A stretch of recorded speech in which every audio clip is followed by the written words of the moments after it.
নমস্কার বন্ধুরা, অঙ্কিতা গল্প স্টুডিওতে আপনাদের সবাইকে স্বাগত। অঙ্কিতা গল্প স্টুডিওর আজকের নিবেদন লেখক নরেন্দ্রনাথ মিত্রের শ্রেষ্ঠ ছোট গল্প অতুলের প্রতিদ্বন্দ্বী। তো চলুন শোনা যাক। অতুল নিজেকে গুই বলে না, ইংরেজি বানান অনুযায়ী বলে গুইন। এতে অতুলের বাবার আপত্তি আছে যথেষ্ট, কিন্তু গুইন হিসেবে ছেলের দাপট অর্থাৎ সাফল্য চমৎকৃত হয়ে তিনি এ বিষয়ে আর বিশেষ উচ্চবাচ্য করেন না। কেউ মিস্টার গুইনকে ডাকতে এলে এখন তিনি বেশ গর্বের সঙ্গে কবুল করেন এই মিস্টার গুইন তারই কুলপ্রদীপ। তিনি দেখেছেন সে বাড়ি আছে কি না, ভারী ব্যস্ত মানুষ তো। অতুল মস্তান নয়, কিন্তু সে নিজেকে বলে মস্তানের বাবা, অর্থাৎ তাদের এলাকার মস্তানরা খেদা, ন্যাড়া, বীরু এরা অতুলদার পরামর্শ ছাড়া এক পা চলে না। খেদা ন্যাড়াদের কবজায় রেখে অতুল পুরো এলাকাটাকেই কবজায় রেখেছে বলা চলে। এই প্রতিপত্তি অবশ্যই একদিনে হয়নি, এমনিও হয়নি। প্রথমত অতুলের শরীর স্বাস্থ্য ঠিক যে তুলনায় দশাশয়, ঠিক সেই তুলনায় মোলায়েম তার গলার স্বর এবং আচার ব্যবহার। যে পাবলিক রিলেশন প্রতিভা তার বাপ ঠাকুরদা খদ্দের চড়াতে চড়াতে বহু জেনারেশন ধরে আয়ত্ত করেছেন, সেই দুর্লভ জনসংযোগ ক্ষমতা একরকম জন্মসূত্রে তার হাতের আমলকি। অতি কৈশোর থেকে সে প্রথমে তার পাড়ার, তারপর তাদের এলাকার, তারপরে আরও বৃহৎ এলাকায় যাবতীয় ঝগড়া কাজিয়া মেটানো ইত্যাদি অভিভাবকগিরি করে এসেছে অত্যন্ত সফলভাবে। প্রথম পাড়ার বড়রা তাকে জ্যাঠা ছেলে বিশেষণে বিশেষিত করতেন। পরে ঠিক তারাই বলতে আরম্ভ করেন, অতুল বড় বিচক্ষণ ছেলে। তাদের কারো ছেলে ঘোতন, কারো নাতি টেপা, কারো মেয়ে বুচি। এদের কেসগুলো অতুল সমুদয় জট ছাড়িয়ে একেবারে পরিষ্কার পরিচ্ছন্ন করে দিত। সুতরাং প্রতিপত্তি অতুলের হবে না তো কি সুবিকাশ সরখেলের হবে? এর ওপরে অতুলের একটা সাংস্কৃতিক অ্যাঙ্গেল আছে।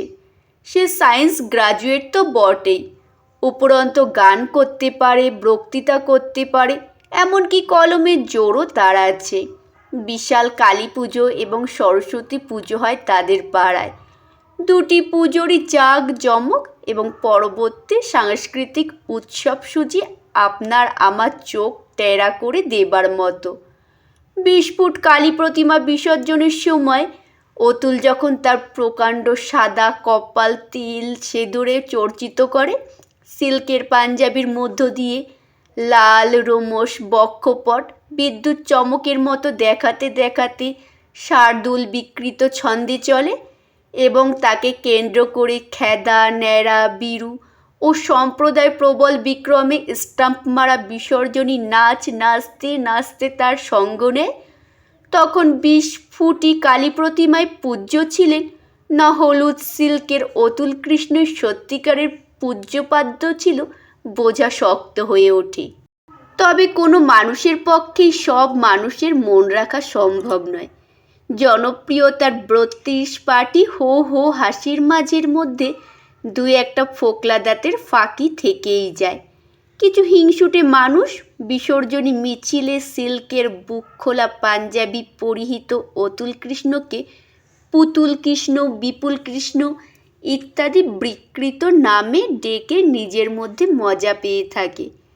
কিন্তু বেশিরভাগ ঝুল বারান্দা থেকে সদ্য বয়ঃপ্রাপ্ত নারী জনতা, বাবা মা জ্যাঠা কাকাদের চোখ এড়িয়ে অতুলদার ওই উদ্দণ্ড নৃত্যপর চৈতন্যস্বরূপ বা প্রভুপাদরূপ দেখে পুলকিত হয়ে ওঠে। এই সময়টায় জেগে এবং ঘুমিয়ে তারা কত রকম স্বপ্ন দেখে, সেসব কিশোরী তরুণী স্বপ্নের গোপনীয় ডিটেলের মধ্যে আমাদের না যাওয়াই ভালো। সাংস্কৃতিক অনুষ্ঠান বা জলসার সময় ঘোষক বা ঘোষিকা অব বম্বে ফেম থাকে, জনপ্রিয়তম লোক সঙ্গীত গায়ক থাকে, নেচে নেচে গান গাওয়া বিখ্যাত গায়িকা, সুন্দরী, আবৃত্তি শিল্পী, সুকণ্ঠ, শ্রুতিনাট্যনট ইত্যাদি যথেষ্ট পরিমাণে আমদানি হয়। সবচেয়ে বড় কথা, পাড়ার উঠতি প্রতিপাদের অতুল এই সময়টা সুযোগ করে দেয়। সুচন্দ্রা সান্যাল যে অবিকল আশা ভোসলেকে নকল করতে পারে, ট্যাপা ওরফে অরুময়কে সে কুমার অরু নাম দিয়ে অনায়াসে নাম করা আধুনিক গাইয়েদের পাশে দাঁড় করিয়ে দেওয়া যেতে পারে। ছোট্ট গেনি যে জাত বাউলের মতো নাচতে এবং গাইতে পারে, এসব অতুল কৃষ্ণরই আবিষ্কার। সুচন্দ্রা সিনেমায় চান্স পেল বলে গেনি তো সেই কবে চিচিং ফাঁকে ঢুকে বসে আছে। কুমার অরু তরুণদের জন্য শিগগিরই অডিশন দেবে। এই মরশুমটাতে তার প্রেমও হয়। পাড়ার কিশোরী তরুণীরা পুজোয় বাবার বোনাস ভাঙানো মহার্ঘতম শাড়িটি পরে রঙে চঙে সুন্দরতম হয়ে ওঠার চেষ্টা করে। তারপর পরম অবহেলায় আয়রন করা চুল দুলিয়ে, পিন করা আঁচল উড়িয়ে অতুলদা, ন্যাড়াদা, বিরুদাদের ঝাপটা দিয়ে দিয়ে চলে যায়।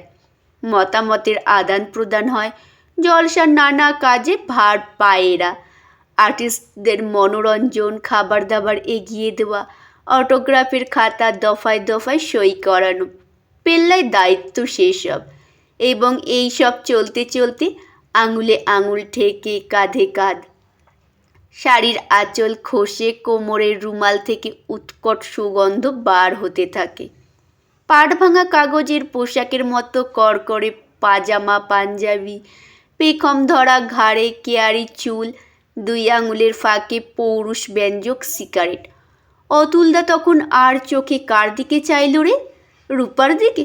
দেখ, ও তো সোমালের দিকে। টিঙ্কু কিছু বলছে না, মুখ টিপে টিপে হাসছে। সে একমাত্র সেই জানে অতুলদা, ন্যাড়াদা ইত্যাদিরা কার দিকে চাইল, কার দিকে আর চাইবে। এমন ফিগার, এমন ঠোঁট, এমন কাজল পরা চোখ আর এই শহরে দুটো আছে নাকি? টিঙ্কু আয়নায় নিজেকে যতই দেখে ততই নিজে মত্ত হয়ে যায়। তাই বলে কি আর পাড়ার সব ছেলে মেয়েগুলির পাড়ার মধ্যে বিলি ব্যবস্থা হয়ে যায়? তা হয় না, তা হবারও নয়। এসব হলো মরশুমি প্রেম, নতুন শীতের হাওয়ার কারিকুরি। কার সঙ্গে বিয়ে হলো? না, ন্যাড়াগুন্ডার সঙ্গে। মিসেস ন্যাড়াগুন্ডা। ছ্যা, মেয়েরা আজকাল আগের মতো রাম বোকা আর নেই। অনেক দিন খালি পড়েছিল শম্ভু উকিলের জবরগদ বাড়িটা। অত বড় বাড়িটায় 2টি মাত্র মানুষ, খালি পড়ে থাকা ছাড়া একে আর কি বলে? শম্ভু উকিল মারা যাবার পর একতলা বাড়িটাতে রইল শুদ্ধ শম্ভু উকিলের আইবুড়ো বোন ধিঙ্গি দুগ্গা বা দুগ্গা দিদি। আগেকার দিন হলে যাকে ইন্দির ঠাকুরনের মতো দুগ্গা ঠাকুরন বলে ডাকা হতো। তো এই দুগ্গা অতুলের সঙ্গে লড়ে গেল। অনেক দিনের নজর ছিল অতুলের বাড়িটার ওপর। অনায়াসে একটা সাংস্কৃতিক কেন্দ্র খোলা যায়।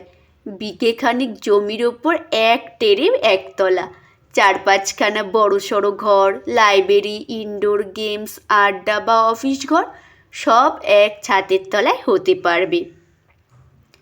খোলা জামাটা সাফ সুপ করে ব্যাডমিন্টন কোর্ট, ব্যায়ামাগার, পাড়ার ছেলে মেয়েদের নিয়ে ড্রিল টিল, দরকার মতো জলসার আমোদ প্রমোদের ব্যবস্থা সবই এক জায়গায় হওয়ার সম্ভাবনা রয়েছে। কত সুবিধে বলো তো! শম্ভু উকিলের ক্যান্সারের যন্ত্রণা যতই বেড়ে ওঠে, অতুল কৃষ্ণদের হৃদয়ও ততই আশা উদ্বেল হয়ে উঠতে থাকে। ঠাকুর পুকুরে নিয়ে যাওয়া, শেষমেশ হিন্দু সৎকারে গাড়ি, ঠোঙা ভর্তি খই পয়সা, সাদা পদ্মের হৃদ সবই ওরা করল। পাড়ায় বিরাট করে শোকসভা হলো, কন্ডোলেন্স।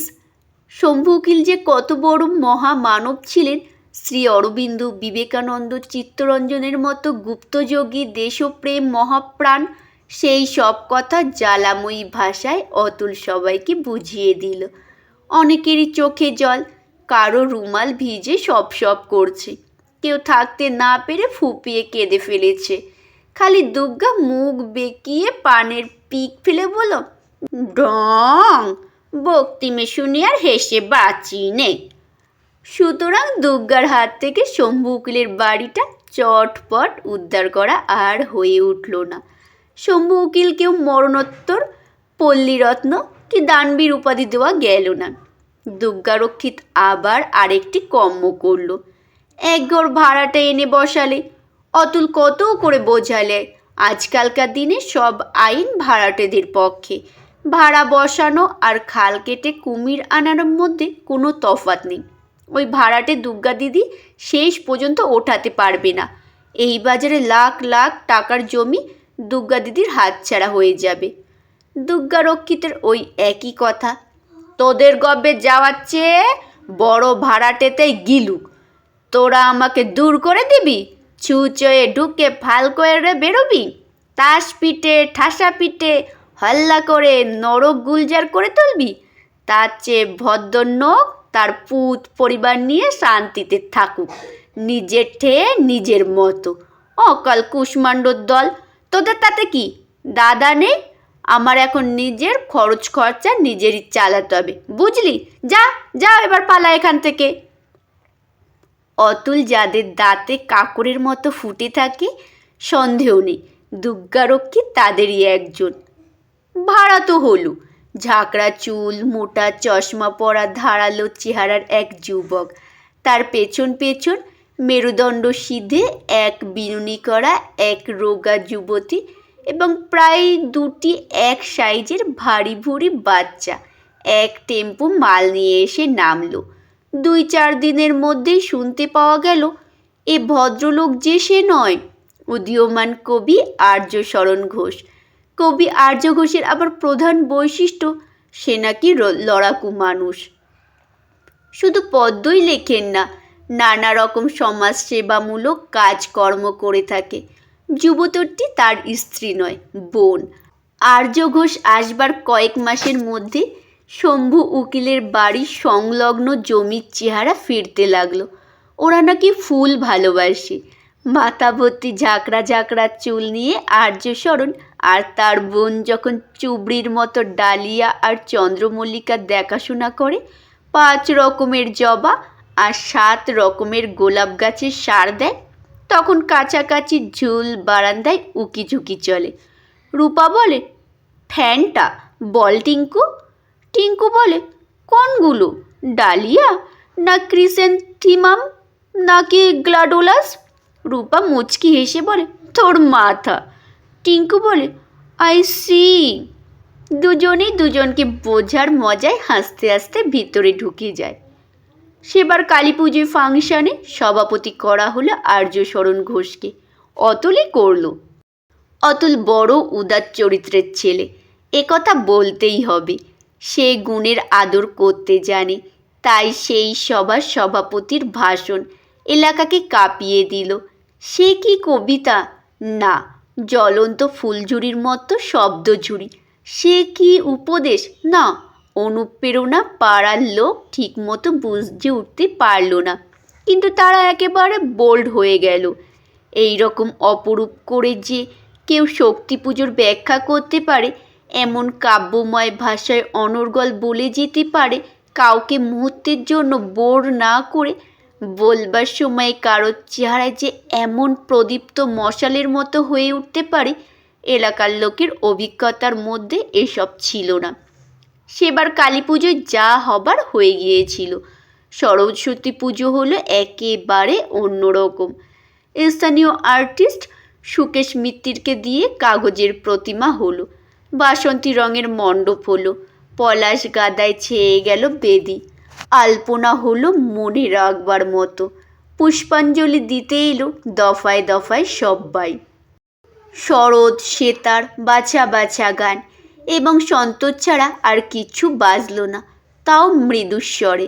শ্বেত পদ্মাসনা দেবী স্তোত্র গানের মধ্য দিয়ে শান্তভাবে ঘট বিসর্জন হয়ে গেল। সবার মনে হলো এমন পুজো আর কখনো হয়নি, আর হবে কি?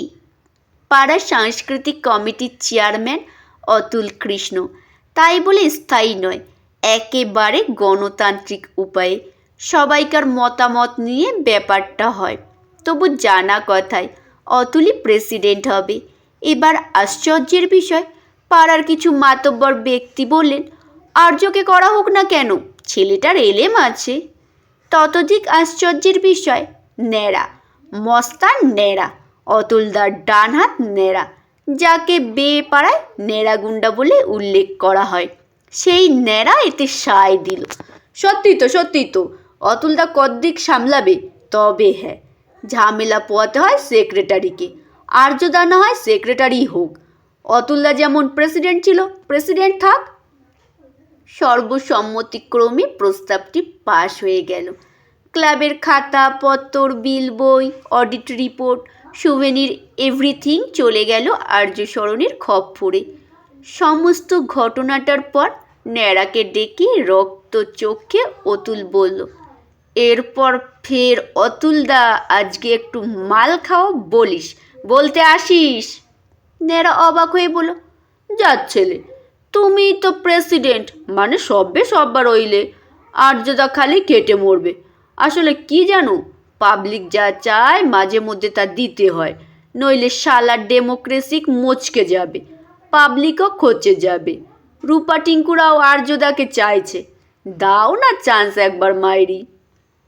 মাসখানেকের মধ্যে খাতা তহবিল সব মিলিয়ে টিলিয়ে আর্যসরণ একদিন অতুল কৃষ্ণকে ডেকে পাঠালো।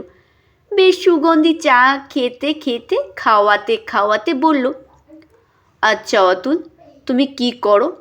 কি করি মানে, দেখতে পান না কি করি আর কি করি না? এক্স্যাক্টলি, দেখতে পাই। অতুল, আজকালকার দিনে কেউ আশা করতে পারে না একটা মানুষ দিবারাত্র আর 5 জনের জন্য বিনা মাসুলে খেটে যাবে। This is too much. তুমি, ন্যাড়া, খেদা, বীরু এবং আরও যারা ক্লাবের বিভিন্ন কাজ সারা বছর ধরে করে যাও, অথচ যাদের কোনো আয় নেই, তাদের একটা লিস্ট করে ফেলা যাক। জনা 6-7-এর বেশি হবে না বোধ হয়। আমার প্রস্তাব, তাদের প্রত্যেককে ক্লাবের হোল টাইমার হিসেবে কিছু মাসোহারা দেবার ব্যবস্থা করা যাক। অতুল বলল, দেখুন আর্যদা, এটা আমাদের অপমান করা, ন্যাড়া বিরুদের অপমান করা। আমরা যেটা করছি সেটাকে বলে মানব সেবা, কথাটা শুনেছেন? আর্যদা প্রশান্ত মুখে বললেন, শুধু মাসোহারা নয়, পুজো বাবদ, সুভেনির ইত্যাদির জন্য যে যত বিজ্ঞাপন আনবে তার কিছুটা পার্সেন্টেজও কমিশন হিসেবে তোমাদের দেওয়ার বন্দোবস্ত করা হোক। হিসেবের খাতায় যে বিরাট বিরাট গড়মিলগুলো রয়েছে সেগুলোকে তোমাদের প্রাপ্য বকেয়া বলে অ্যাডজাস্ট করে নেওয়া হবে, তাহলেই হলো। নইলে এইসব খাতাপত্তর, সাধারণ মানুষের কষ্টার্জিত টাকার থেকে ট্যাক্স নিয়ে তৈরি তহবিল, এইসব প্রহসন হয়ে যায় অতুল। আর্যসরণের পরের চালটা এলো আরও সাংঘাতিক। সে কালী পুজোর প্রস্তুতি পর্বে বলল, 20 ফুট প্রতিমা করে প্রতি বছর বিসর্জনের সময় ওভারহেড তার কাটা, সে বড় বিচ্ছিরি। 10 ফুট প্রতিমা আরও অনেক সুন্দর হবে, কুমারটুলি নারায়ণচন্দ্র পালকে দিয়ে করো, অপূর্ব শ্যামামূর্তি করে দেবেন। আর রাস্তা আটক করে lorry, tempo, taxi, private car, রিক্সা এদের কাছ থেকে চাঁদা আদায় করো না। মানুষকে এইভাবে প্রেশারাইজ করা ঠিক না। ভয়ে কেউ কিছু বলতে পারে না, কিন্তু আমি জানি গত বছর মুদির দোকানের তারাশঙ্করকে 4,500 টাকা চাঁদা দিতে বলেছিলে বলে সে বেচারির স্ট্রোক হয়ে যায়। এগুলো ঠিক না। কালী পুজোর রাতে একটি জমজমাট কারণ সভা বসত, সেটাও এবার বসল না। অতুল যেমন উদারতায় বৈশিষ্ট্য, তেমনি বুদ্ধিতেও আবার সত্যি বৃহস্পতি। সে সাপের লেজে পা পড়ার অপেক্ষাটিতেই ছিল। খেদা, বীরু, ন্যাড়ার সঙ্গে তার গোপন বৈঠকগুলো ঘন ঘনই বসতে লাগলো। টিঙ্কুর বাবার রতনমণি ঘটক, রূপার বাবার সারদাচরণ সরকারকে ডেকে বললেন, সারদা, এসব কি শুনছি? সারদাচরণ বললেন, শুনেছ?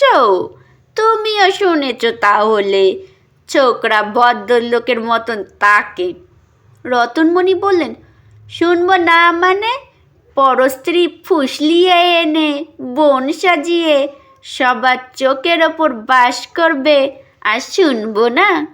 কি কেচ্চা, কি কেলেঙ্কারি, শেষকালে কি সেই কি কি লিভিং টুগেদার না কি বলে, সেই সব ব্যভিচার এইখানে এই পাড়াতেই আরম্ভ হলো। সুচন্দ্রার মা একদিন শম্ভু উকিলের বাড়ির ভেতর গিয়ে কখানা শোবার ঘর দেখে এলেন। রিপোর্ট হলো একটা ডবল বেড আর একখানা তক্তপোষ, বেশ লম্বা চওড়া, ইচ্ছে করলে দুজনেও শোয়া যায়। এক রবিবার সকালে হতভম্ব আর্যশরণ দেখল তার বাড়ির সামনের বাগান তছনছ করতে করতে এগিয়ে আসছে বেশ বড়সড় একটা মারমুখী জনতা। তাদের মুখে অসন্তোষ, ঘৃণা, জিভে অকথ্য গালাগাল। একেবারে সামনে কিছু পৌর, গুটিকয় বৃদ্ধ। তারা বললেন তাদের চক্ষু লজ্জা, মান সম্ভ্রম ইত্যাদি অনেক কিছুর বালাই আছে। হঠকারিতা তারা প্রাণ গেলেও করতে পারেন না। তারা তাকে কিছুই বলবেন না। শুধু এই ভদ্রলোকের পাড়া ছেড়ে আর্যশরণ অন্যত্র উঠে যাক। যে সব জায়গায় এইসব চলে, যাক না সেখানে। 7 দিনের মধ্যে যদি না যায় তাহলে পরিণামের জন্য তারা দায়ী থাকবে না। ছেলে পুলে নিয়ে ভদ্রপাড়ায় ঘর করেন কিনা সকলে, ছেলেদের এডুকেশান, মেয়েদের বিয়ে সবই তো তাদের ভাবতে হবে। জনতার মধ্যে অতুল কিংবা তার সাগরেদরা লক্ষণীয়ভাবে অনুপস্থিত। আর্যশরণ ঘটনার লেজা মুড়ো কিছুই বুঝতে পারছিল না, কিন্তু দুর্গা এ পাড়ারই মেয়ে, সে ঠিকঠাক বুঝেছিল। ভাঙা বাড়ির ন্যাড়া ছাতে উঠে সে পরিত্রাহী চেঁচিয়ে বলতে লাগলো, জানিস অলপেয়ারা গীতুর শ্বশুর বাড়ি থেকে যৌতুকের জন্য পুড়িয়ে মারতে চেষ্টা করেছিল। ওর বাপ জ্যাঠা অনেক কষ্টে উদ্ধার করে এনেছে। জানিস রাস্তায় দুবার অ্যাসিড বাল্ব ছুঁড়েছে, ফসকে গেছে তাই।